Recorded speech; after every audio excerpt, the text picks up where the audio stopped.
Hello, welcome to the last day of March and day 90 of the Daily QCI. That means we are a fourth of the way through. It's pretty exciting and a reason to be positive. Today we're going to be looking at the P in PERMA, that is positivity or positive emotions. We're going to try to make this as real as possible because positive emotions isn't about walking around like a human Hallmark card, forcing a smile when your soul is screaming. Dr. Martin Seligman, the psychologist behind PERMA, didn't say force yourself to be happy. He said cultivate positive emotions. So joy, gratitude, hope, and do those things organically. And guess what? That does not mean that you ignore the bad stuff. It means recognizing that small, real moments of joy, whether it's your morning coffee, a joke or a meme from a friend, your dog doing something ridiculous around the house, going for a run, having lunch with friends, whatever it might be, forced positivity is going to be like putting duct tape on a leaky pipe. It looks fine for a minute, but eventually it bursts. Real positivity is built through perspective, not pretending. So today's challenge, if you want to skip the rest of the details, is to notice one small thing that genuinely sparks a good feeling. Just one. Write it down. If that's all you need for today, you're done. But if you want to go deeper, we're going to talk more about the optimism equation and when positivity really helps and when it hurts. You ever meet somebody who tells you after you've confessed something tragic that's gone on, says, "Oh, just be positive." Yeah, me too. The other part of today in cultivating positive emotions is that optimism, which goes along with positive emotions, can really be helpful when it's real. But when it's not real, it's toxic. So first, some more science behind optimism. It's not just a good feeling. It's about the mindset that affects both health and performance. So we have a Harvard study from 2019 that found that optimism is linked to a longer lifespan. So you can reduce your risk of major diseases like heart disease and stroke. 70% more likely to reach the age of 85, if that's your goal. How about performance? Carver and Shire in 2014 have studies showing that optimistic people tend to perform better under pressure, whether that's sports, business, personal goals.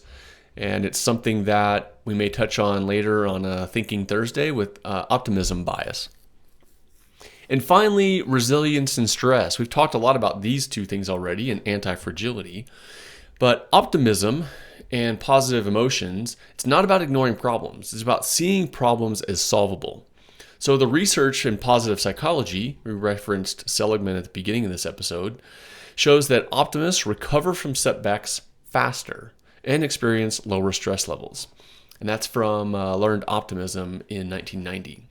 So optimism, when done right, is a tool.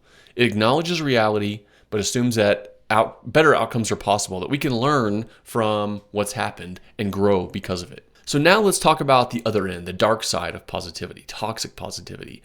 And this is what happens when verbal positivity goes too far and it almost starts to feel like it's dismissive rather than helpful.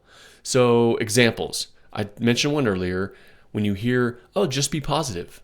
Oh, just look at the good side. Everything happens for a reason," when really it doesn't. Or it could be worse. Yeah, well, it's bad right now. So the issue is that toxic positivity invalidates the real emotions. It's like putting a fresh coat of paint over a crumbling wall and calling it fixed. It creates shame instead of support, making people feel like their struggles are not valid. So what do you do instead? Validate. Recognize that what's going on really sucks. Try to offer some level of understanding. Even if you may not fully understand it, trying to gain an understanding helps to validate that emotion, that feeling for that person. Offer realistic optimism. Acknowledge that it's tough, but then express belief that they can get through it. Finally, encourage action, because we know that hope is the consequence of action. So what is one thing that you can do today to move forward? So real optimism says, yeah, this is hard, But you know what? We can find a way through it. All right, that was a lot to digest. I might have talked a little too fast, but when you get a chance, catch yourself, slow down. If you find yourself in a tough position, try to reframe it. Look at the realistic optimism side of it. Acknowledge the challenge, but notice how you're going to get through it. What are you going to learn from getting through it? And then encourage growth rather than dismissing options. So as we talked about, cultivating positive emotions is really helpful. Along the way, you should also don't avoid the struggles. Don't avoid the non-positive emotions. Acknowledge them and move on. So, drop a comment. What do you think? Positivity, cultivating positive emotions, optimism, toxic positivity, toxic optimism.